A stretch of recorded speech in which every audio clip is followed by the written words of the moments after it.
very apt. Even for a lot of us, we feel the pains of those who are under the custody of the kidnappers. And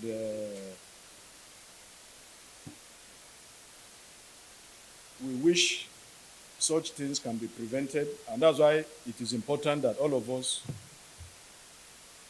support the value addition that the Americans are bringing to our operations. We know some of the challenges. I'm sure you know it as journalists, some of the challenges that we have with issues of kidnapping. Now, I can tell you that the Nigerian government, the Nigerian system, is interested in combating the issue of kidnapping. And for that, we have developed a whole infrastructure, the National Counter-Terrorism Center, the various special operations forces that we have, particularly along the Kaduna-Abuja road. There's a special operation dedicated to anti-kidnapping activities.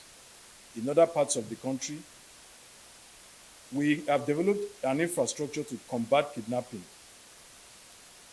And that is to show you the level of seriousness of the military and the larger government establishment, that nobody wants reports of such incidents of kidnapping. So I can tell you that we are doing everything within our power to make sure that the issues of kidnapping is ended. We are also calling on support from the population and from journalists. As I said in one of my recent interviews, we all live in the society, and everybody knows the people that are doing all these things. People know the people that are doing kidnapping. But for some reason, people do not report. And that's why we are urging Nigerians, anything you see, you talk.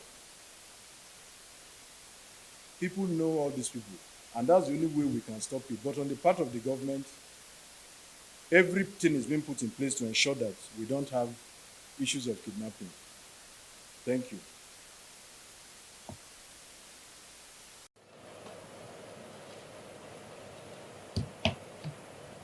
I want to give you an example. Do you know the number of personnel in DHQ? We don't, exactly.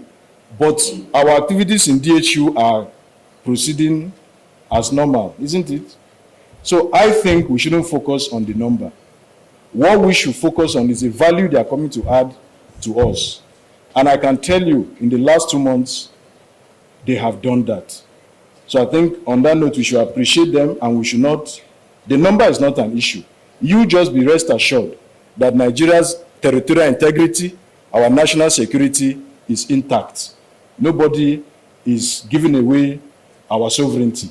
If that is your fear, convey that to the public. Our sovereignty is intact, our territorial integrity is intact. Thank you. Now, on the issue of interaction with US personnel who are offering us training, they are only coming to offer us training. So I'm not sure there is any basis for any media interaction with them. However, if in the course of offering the training, they see a need for that, I believe you will be informed about that. But it's just a training program. You understand? We go for training abroad all the time. We don't, if I go to America for training, American journalists do not say they want to come and interact with me. You understand? So please, let's look at things from the best of perspectives. It will work out well for Nigeria, don't worry. Okay. Now, the cost to the federal government.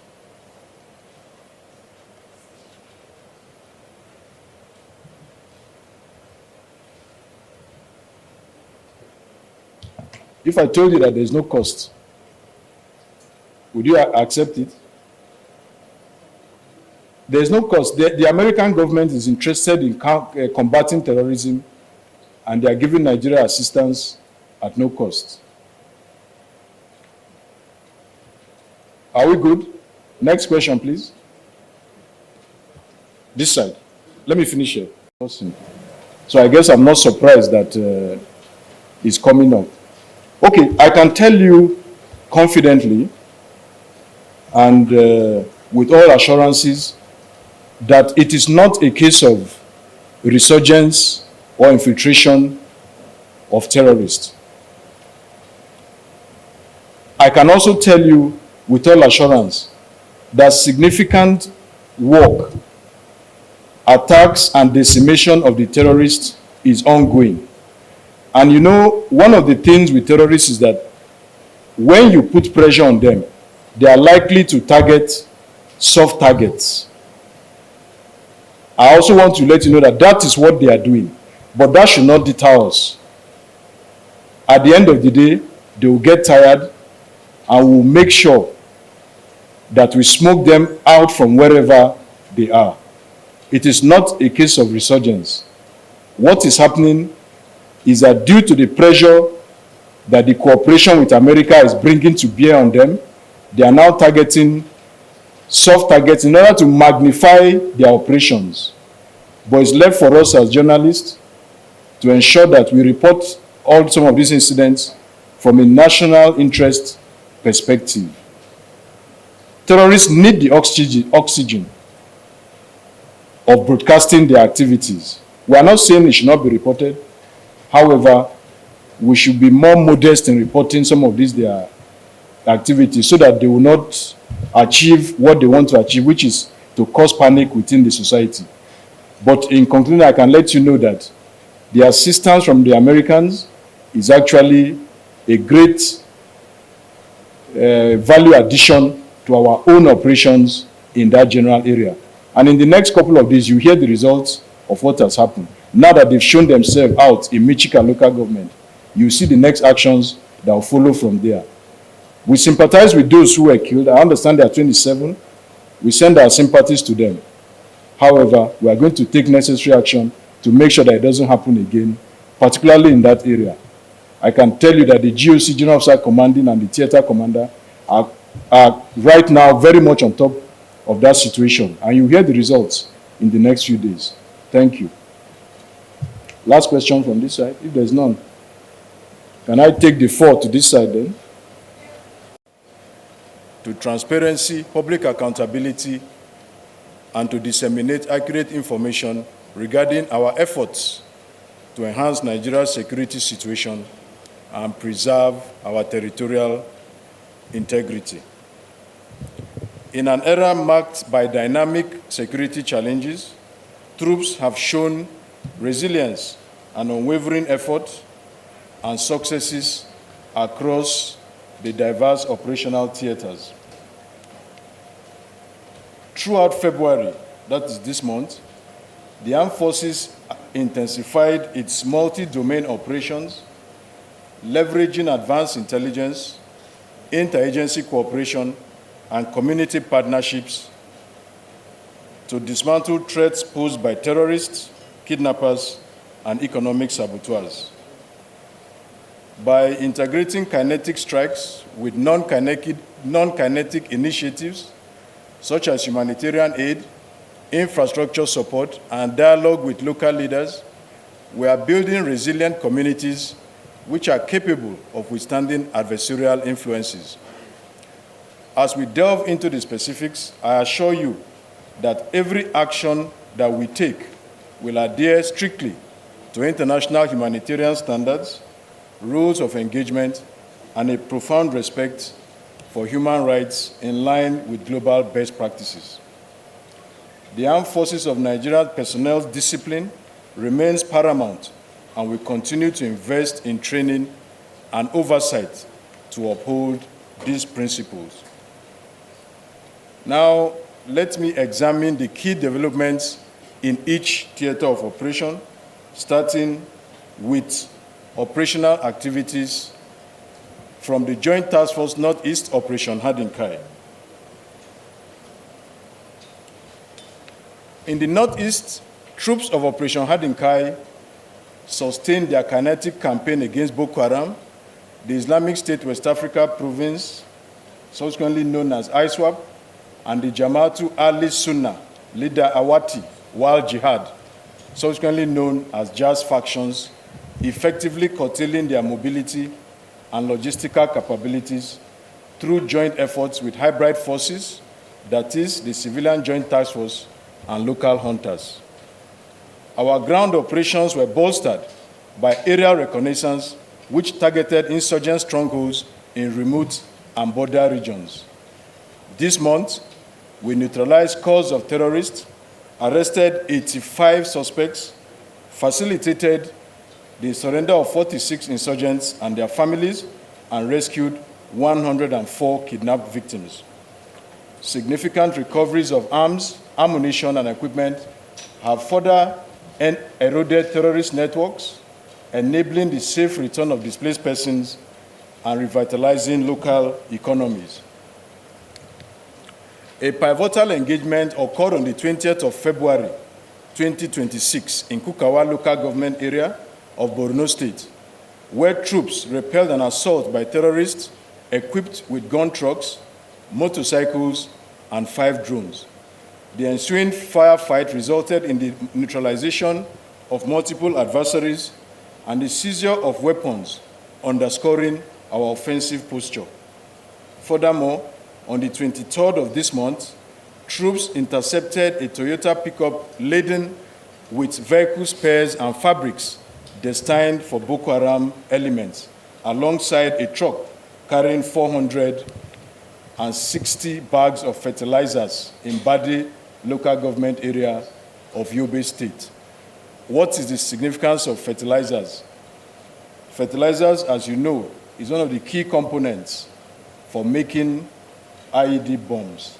So it is important for us to have a control of fertilizers in the northeast so that they will not fall into the hands of the enemy. Similarly, 42 illegal miners were also apprehended in Gulani local government area of Yobe State, thereby disrupting illegal activities that fund and sustain the insurgency. To enhance community resilience and prevent terrorist resurgence, Operation Hardin Kai intensified offensive operations across areas like Abadam, Bama, and Dambua local government areas of Borno State, as well as Damaturu and Gaidam local government areas of Yobe State. The firefight near Sabsawa village in Borno State on the 21st of this month also saw troops respond with overwhelming firepower to a terrorist incursion, neutralizing several insurgents and forcing the remainder to flee in disarray. These offensives have maintained pressure on the Boko Haram, ISWAP, and Jazz elements, denying them safe havens and disrupting their operational cycles. Follow-on exploitation operations across the sectors have further degraded terrorist capabilities through the recovery of arms, ammunition, logistics items, and equipment. In expanding our offensives, troops also executed precision strikes and night ambushes along known infiltration routes, including those from the Cameroon axis, effectively strangling terrorist logistics networks and launch areas. Coordinated air-to-land operations in areas like Limankara, Kukawa, areas of Borno State, and Lamusheri in Yobe State have neutralized dozens of ISWAP fighters, repelled drone-assisted assaults, and destroyed key terrorist camps and supply hubs. By combining decisive offensive strikes with targeted intelligence gathering from the communities, Operation Hardin Kai has systematically dismantled entrenched terrorist networks, paving the way for voluntary return of displaced persons and post-conflict reconstruction. Next is the Joint Task Force Northwest, Operation Fansanyama. Operation Fansanyama in the Northwest has been instrumental in countering terrorism across Kaduna, Katsina, Kebbi, Sokoto, and Zamfara states. By fusing ground maneuvers with air interdiction and real-time intelligence, troops, operational superiority, neutralizing several terrorists,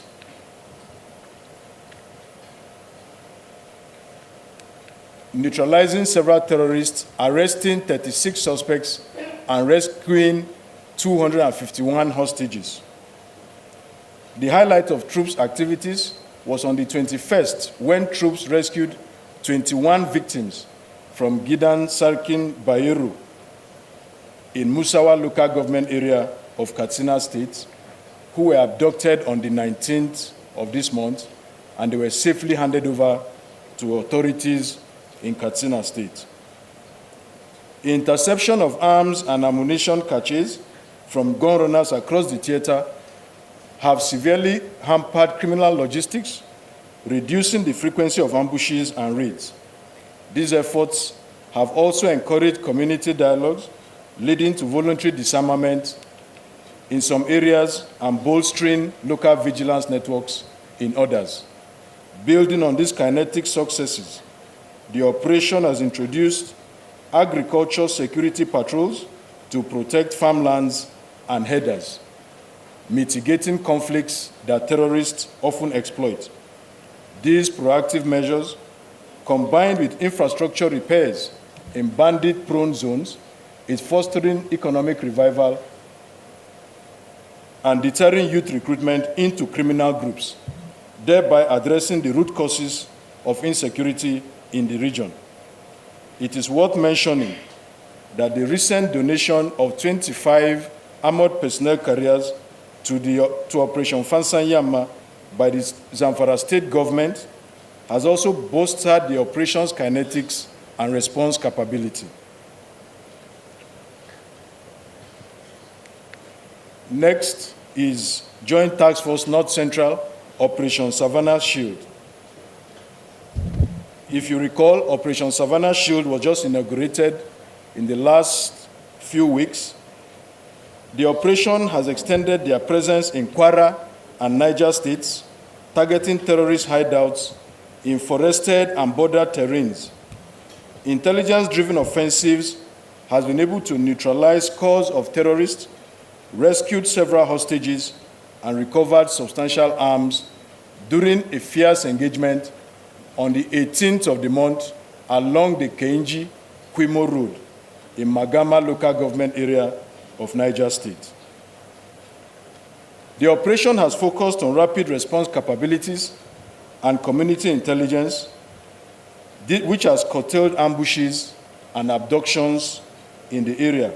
This has created a safer corridor for commerce and travel. All the same, non-kinetic engagements such as stakeholder forums have further strengthened ties with locals, promoting peace accords and early warning systems. To sustain these gains, Operation Savannah Shield has launched fighting patrols into forested areas in collaboration with the state government, focusing on areas used as criminal sanctuaries. In other words, the operations are focusing on those areas. Based on our intelligence assessment, we have been able to identify the areas where the terrorists were formerly taking sanctuary, and the Operation Savannah Shield's emphasis is on ensuring that we target those areas for destruction. This not only enhances security, but also puts pressure on the terrorists to find sanctuary out of that area. We want to drive them out of that area as much as possible, which is going to contribute to improving the security situation in the area. Let us now look at the Joint Task Force North Central, Operation Enduring Peace in Plateau State, and Operation Wellstroke in Benue State. In Plateau State, Operation Enduring Peace has effectively addressed terrorism, kidnapping, and ethno-religious tensions through robust responses to distress calls. Troops have neutralized several terrorists, arrested 29 criminals, and rescued 22 hostages and recovered arms in multiple raids demonstrating seamless coordination with the air component and other security agencies. Notably, swift interventions in Babuje and Razad villages of Barkin-Ladi local government area and Jol and Dantanko communities of Riyom and Basa local government areas of Plateau State have quelled farmers and herder clashes, restoring calm via dominance patrols and enforcement of law and order. Enhancing these efforts, Operation Enduring Peace has implemented youth empowerment programs, including vocational training in agriculture and conflict resolution to prevent radicalization and build harmony. These initiatives have been pivotal in transforming the conflict zones into areas of incremental, peaceful coexistence. We are not saying that the issue has been resolved totally. However, great progress has been made, and I think that is what we should take away from our operations for February. Now to Operation Wellstroke, which covers Benue, Taraba, Nasarawa, and parts of Kogi State. It has tackled farmer herders disputes, banditry and kidnappings with offensive raids and patrols. Successes include neutralizing terrorists, arresting 49 suspects, rescuing 32 hostages, and recovering of arms. The arrest of a key terrorist on the 21st in Sarkin Kudu, Ibi local government area of Taraba State, yielded the recovery of arms, magazines, ammunition, and 2,440,000 naira only, while a wanted logistics supplier was apprehended on the 23rd of February in Tajimi, in Lokoja local government area of Kogi State. These disruptions have impacted criminal finances and encouraged criminals to surrender to the security forces. Complementing our kinetic activities, Operation Wellstroke facilitated intercommunity dialogue and market security enhancements, boosting trade and reducing economic vulnerabilities that often fuel crime. We all know that most of this crime is actually related to issues of economic vulnerabilities. So the operation feels that by complementing the government efforts, it could probably reduce the crime rate in its area of operation. Now to Joint Task Force South-South Operation Delta Safe.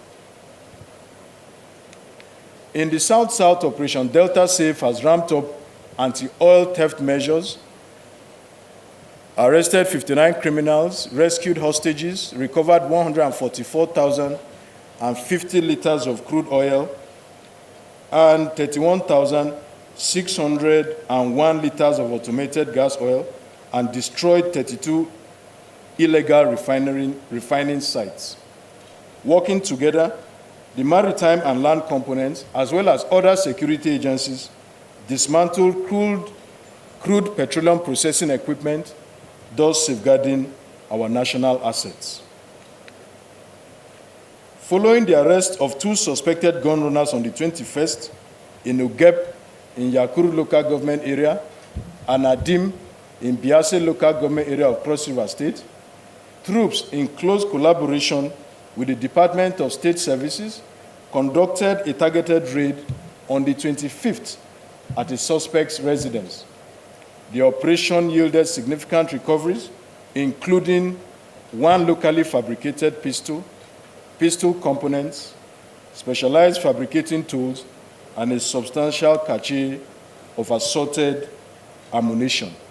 In a related development, during the same intelligence-driven operation, troops arrested 1 person at his residence, recovering 3 additional locally made pistols, 1 semi-automatic fabricated pistol, 1 rifle bayonet, and 1 rifle barrel. All the suspects and recovered items are currently in custody for further investigation and appropriate legal action. To bolster the sustainability of our operations, the operation has partnered with environmental agencies for oil spill cleanups and community education on legal livelihoods. This is to reduce reliance on illicit activities and promote ecological and economic health in the Niger Delta. Now to the Joint Task Force Southeast Operation Udoka. Operation Udoka in the Southeast intensified actions against dissident groups like the proscribed indigenous people of Biafra and its armed wing, the Eastern Security Network, subsequently to be known as IPOB and ESN, across Abia, Anambra, Cross River, Ebonyi, Enugu, and Imo states. Some successes recorded during the month were the arrest of 54 terrorists and other criminal elements and rescue of kidnapped hostages. A key focus of recent activities include troops clearance operations to an identified building observed to be an IPOB and ESN logistics hub. On sighting troops' approach, terrorists opened fire but were repelled by troops' superior firepower, which forced them to withdraw into a valley. Battle damage assessment subsequently carried out revealed that scores of terrorists were neutralized, while some were severely wounded in action. The operation is also combining military actions with non-kinetic measures, such as community engagement, medical outreaches, and conflict resolution initiatives. These coordinated offensives targeted terrorist hideouts, disrupting criminal networks, and preventing attacks on civilians and security forces, contributing to a notable decline in violent incidents and improved public confidence in affected communities. In conclusion, the armed forces of Nigerian troops across all the theaters maintained aggressive, intelligence-led and coordinated land, air, and maritime operations, relentlessly confronting terrorists, armed bandits, kidnappers, and other criminal elements that threaten national peace and stability. These sustained efforts have delivered significant gains, including the neutralization of hostile actors, recovery of substantial caches of arms and ammunition, and successful rescue of kidnapped victims, disruption of illicit networks, and progressive restoration of civil authority in previously disturbed areas. Armed Forces personnel have consistently demonstrated exceptional discipline, professionalism, and strict adherence to the rules of engagement and international humanitarian standards, even in the face of evolving and complex threats. We remain deeply grateful for the continued support and timely cooperation of all Nigerians whose credible intelligence and vigilance has proven indispensable to these operational successes. The armed forces will sustain this momentum, consolidate the hard-won gains, and remain resolute in creating a secure environment that enables citizens to live, work, and thrive in peace. The achievements of this month exemplify our steadfast dedication to building a safe and secure Nigeria. As the sacred seasons of Lent and Ramadan commence, the armed forces extend heartfelt best wishes to everyone observing these periods of reflection, prayers, and communal harmony. We urge everyone to remain security conscious, report any suspicious activity promptly via our emergency line 193, and collaborate closely with security agencies to ensure peace and incident-free period. On behalf of the Chief of Defense Staff, General Olufemi Olatubosu Oloyede, and other service chiefs, I convey their profound appreciation to our gallant troops for their immense sacrifices, to our partners across security agencies, and civil society for their invaluable collaboration, to the Nigerian people, and to my friends, the Fourth Estate of the Realm, the press, for their enduring trust and support. Together, united in purpose, we shall prevail. Thank you for your attention and continued support. God bless the Armed Forces of Nigeria. God bless the Federal Republic of Nigeria.